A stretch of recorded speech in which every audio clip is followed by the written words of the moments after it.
A kullum akan yi launching na investment platform fiye da guda 100 a intanet. Babban abu mai wahala shine tantance wanda zaka iya samun kamar wata 6 zuwa shekara 1 kana kwashewa a cikin wannan platform ba tare da wata matsala ba. A cikin wannan bidiyon na kawo muku wani project mai kyau, mai inganci kuma za ku samu kuɗi online a cikin sauƙi.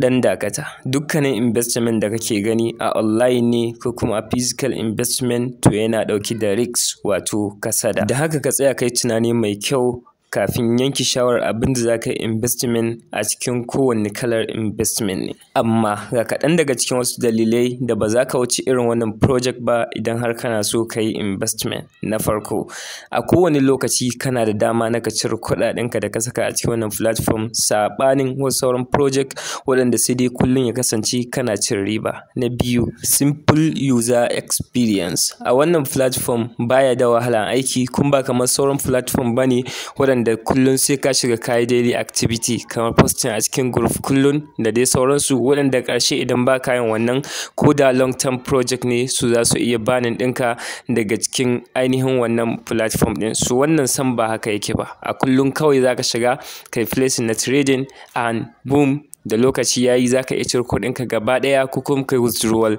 na profit. Na uku, wannan platform ko ince project income stream ne, kasancewa tun daga level 1 har level 5 matuƙar kana da team a kullum kana samun commission a ƙarƙashin trading inda suke yi ta hanyar yin amfani da link ɗinka. A takaice dai wannan project ɗin ba su fito ba sai da suka shirya. Idan ba ku manta ba, a baya na muku bidiyo akan cube kuma duk wanda ya amfani da shi a lokacin da ya dace ya samu alkhairai a cikin shi. So wannan ma kusan kamar ɗaya yake da irin cube kuma a cikin wannan bidiyon zan na muku step by step yadda zan yi deposit sannan kuma da yadda za ka yi trading a cikin wannan platform. Kamar yadda kuka sani, mafi yawan abubuwan da suke ba da matsala a cikin investment platform shine yin delaying. Ma'ana rashin investment a lokacin da ya dace, sai lokacin da abu ya ɗauki tsawo sa'annan wani zai shigo ya yi investment. A'a, a koda yaushe kasance cikin wani na farko da suke amfani da platforms wanda kamin a ce platform ya ɗauki dogon lokaci kai already ka riga ka cimma goal da kake da shi akan wannan platform, dama profit kawai kake cirewa a wannan lokacin. Ba tare da ɓata lokaci ba, kada ku manta da yin subscribing da liking a wannan channel ta HIKIMA FASAHA TV. Kada ku manta kuma da yin sharing zuwa ga 'yan uwa da abokan arziki. Mu je a cikin bidiyon. Ga hikima an fasaha, hikima an fasaha, ga hikima an fasaha na TV. Ok, daga farko ku danna link da ke description na wannan bidiyon, kai zai kawo ku zuwa wannan website ta Firefly, wanda zaka zo ka saka username kamar HIKIMA FASAHA TV. Daga nan sai ka saka email address wanda zaka register da shi. Ƙasa sai ka saka password ka kuma yi confirming na password kamar haka. Daga nan zaka zo a ƙasa ka danna akan send code wanda za su tura maka verification code ta wannan email ɗin da ka saka a sama. Za su tura maka ita kamar haka. Za ka yi copy na wannan verification code ɗin sai ka yi pasting a nan. A ƙasa za ka ga invitation code sai ka bar shi a nan. Idan bai nuna maka ba sai ka yi amfani da wannan da take akan screen. Daga nan ka danna akan button na continue, za su nuna maka captcha, ka yi solving na captcha, shikenan za ka yi registration successfully, ba shi da wahala. Pejin zai fara kawo maka shine wannan. Idan ka duba ga ainihin interface na wannan website kenan, ma'ana home page. Daga nan ka yi ƙasa ka danna akan wannan ainihin hoton da aka rubuta exclusive for new users. Kana danna shi zai kawo ka wannan page na rewards, wanda a ƙasa za ga na yi claiming na new registration reward wanda za ka iya claiming kai ma. Sannan akwai na recharging, sannan akwai na ainihin trading. So za ka ga kowanne ga abin da ake bukata nan kai claiming ɗin shi. So sai ka zo kai claiming na wannan reward ɗin. Za ka iya samun daga 0.1 zuwa $99 ta hanyar wannan claiming ɗin. Abu na gaba shine ka danna a can wannan icon ɗin wanda yake daidai username naka, zai buɗe maka dashboard naka. So bayan ya buɗe za ka inda aka rubuta KYC, ka danna akan wannan KYC ɗin sai ka je ka yi completing na KYC ɗinka. Wannan yana da muhimmanci sosai. So bayan ka yi submitting za ka jira kai tsaye za su yi ainihin accepting na KYC ka. So daga nan sai ka je maganar fara trading a cikin wannan website. Trading a cikin wannan website ba shi da wahala, abu biyu kawai ake bukata. Na farko saba, na biyu shine kuɗinka da za ka yi trading da su a cikin wannan platform. Amma kafin mu je a wurin deposit, yana da amfani mu shiga ta ɓangaren saba, don haka za mu danna akan saba. Zai kawo mana wannan page. Da ka duba daga farko suna baka free saba da za ka yi amfani da ita a one time, wanda za ka iya investment daga $10 zuwa $30, ma'ana za ka yi trading da su a cikin wannan saba ɗin for free amma lokaci ɗaya. Daga nan akwai saba ta $4, wadda idan ka sai wannan sabar ta $4 za ka yi wata ɗaya kana trading ba tare da ka ƙara sayan wata saba ba. So kenan idan za ka yi deposit, so akwai buƙatar ka ƙara da kuɗin da za ka yi ainihin sayan saba, kasancewar minimum investment a cikin wannan website shine $10. So daga $10 take farawa, kaga akwai buƙatar ya kasance ya kai $14 kenan.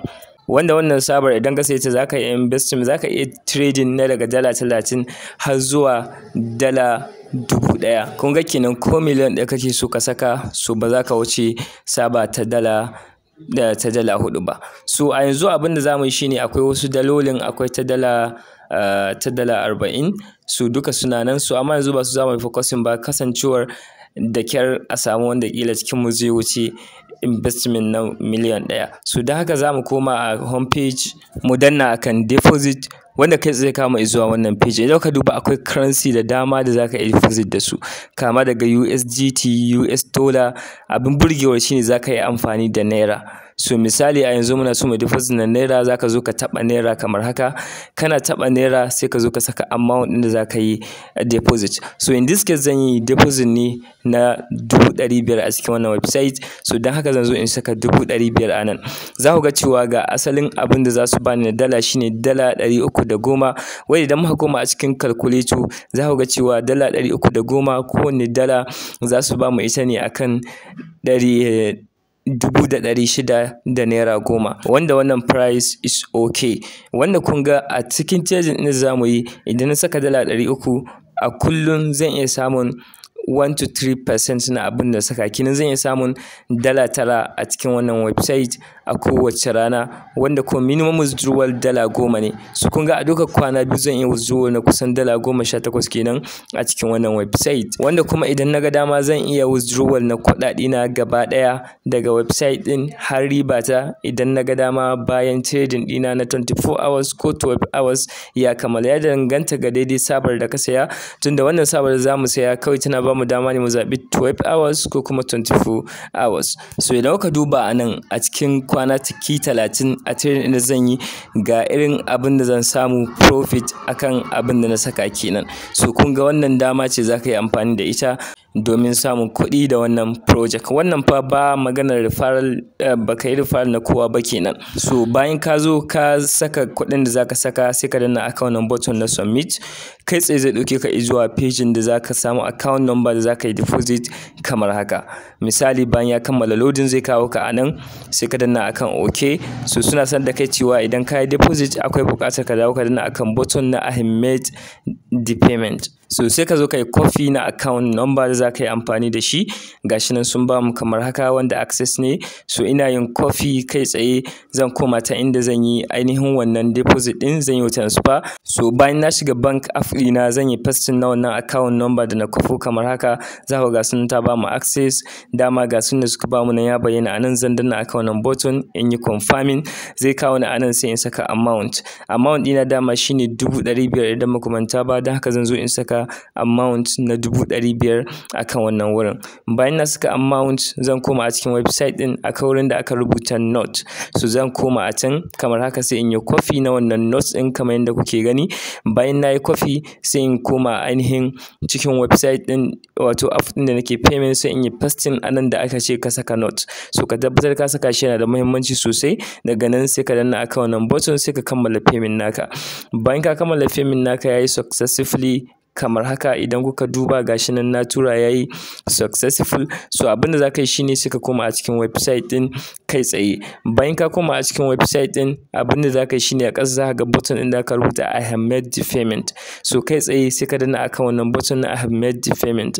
So zai iya nuna maka yayi successful kamar yadda ya nuna min kamar haka. Kun ga payment ɗina ya riga yayi successful. So idan bai kawo maka wannan kai tsaye zai iya cewa ka saka first name da last name na account ɗin da ka tura kuɗi. So sai ka saka, za a cewa ka saka session ID. So sai ka koma a transaction naka sai ka yi copy na session ID sai ka saka a nan. So ni da yake payment nawa yayi successful, yanzu ba buƙatar sai nayi wannan. Da haka kai tsaye zan koma a can sai in danna back wanda zai mai shi ne zuwa website din kamar haka. So da haka zan koma a ainihin home page ko in ce dashboard dina, za ku ga kuɗin nan sun hau successfully dala 310. Already ina da $3, shi yasa yanzu sun koma dala 312.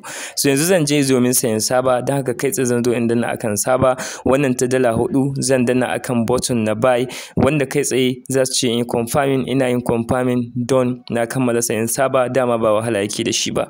So yanzu zan koma a home page, idan kuka duba za ku ga cewa sun cire dala 4 na wannan saba din. So abin da zan yi shine zan yi ƙasa sai in danna akan smart operation, wanda wannan kai tsaye zai kawo ni zuwa ainihin pejin da zan yi trading.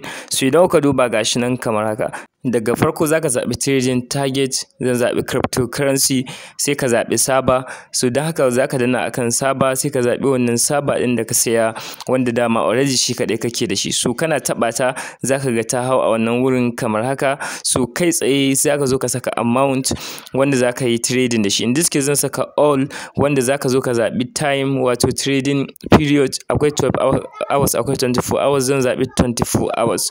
So daga nan kai tsaye bayan ka kammala sai ka danna akan wannan button, wanda kana dannawa akan wannan button na ƙasa shikenan ka yi creating na wannan trading din, wanda kai tsaye zai ɗauke ka zuwa trading page kamar haka, wanda idan kai refreshing za ka ga cewa yana running, ga kuma awoyin lokacin da zaka zo a maida ma kuɗinka akan dashboard da kuma profit, wanda zaka iya withdrawal kai tsaye ko kuma za ka yi withdrawal na profit naka ko kai withdrawal na kuɗinka gaba ɗaya idan ka ga dama, kuma kai withdrawal na profit ka ci gaba da trading. So haka ake yin trading ba tare da ɓata lokaci ba a cikin wannan website ɗin. So idan 12 hours ka zaɓa, bayan 12 hours za ka zo ka sake saka trading.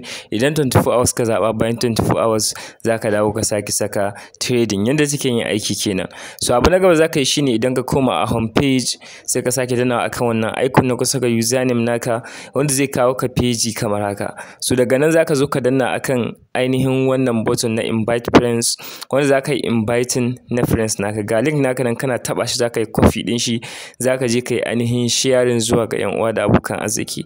Za ku ga cewa su idan kai trading a cikin profit din da ake samu suna rike 30% ne. So a cikin wannan 30% din suna mayar da 21% ga ainihin kai da kai inviting na waɗannan mutane din.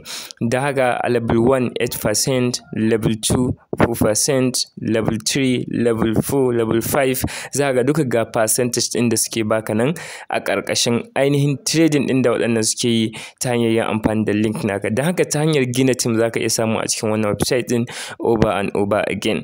So abu na gaba za ka yi shine ka yi adin na withdrawal account ko kuma wallet da za ka yi withdrawal, domin za ka yi withdrawal ta USDT, za kuma ka iya yi ta Nigerian naira ko kuma ƙasan da kake idan ba a Nigeria kake ba, gasu nan. Da haka za ka yi back sai ka danna akan wallet.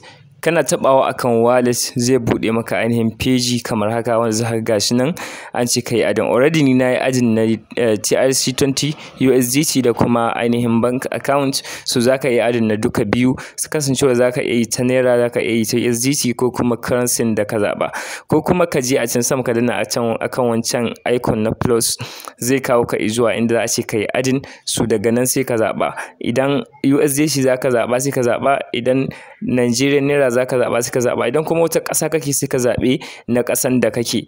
So kana zaba kai tsaye zai kawo ka ta inda za a ce misali na zabe naira, za a ce ka saka account sunanka da yake akan account naka, daga nan ka zabe account, daga nan account number. So sai ka yi submitting. Kana yin submitting za su tura maka verification code ta email saboda security. So kana saka wannan code din kai submitting zai yi adin successfully. So duka haka za ka yi. So kasancewa already na yi adin na account, a yanzu ba zan ƙara adin na wani account ba. So duka takaitaccen bayani akan yadda website ɗin take yin aiki kenan. Saboda haka a bidiyo na gaba zan na muku yadda ake yin withdrawal a cikin wannan website bayan na yi trading na kammala.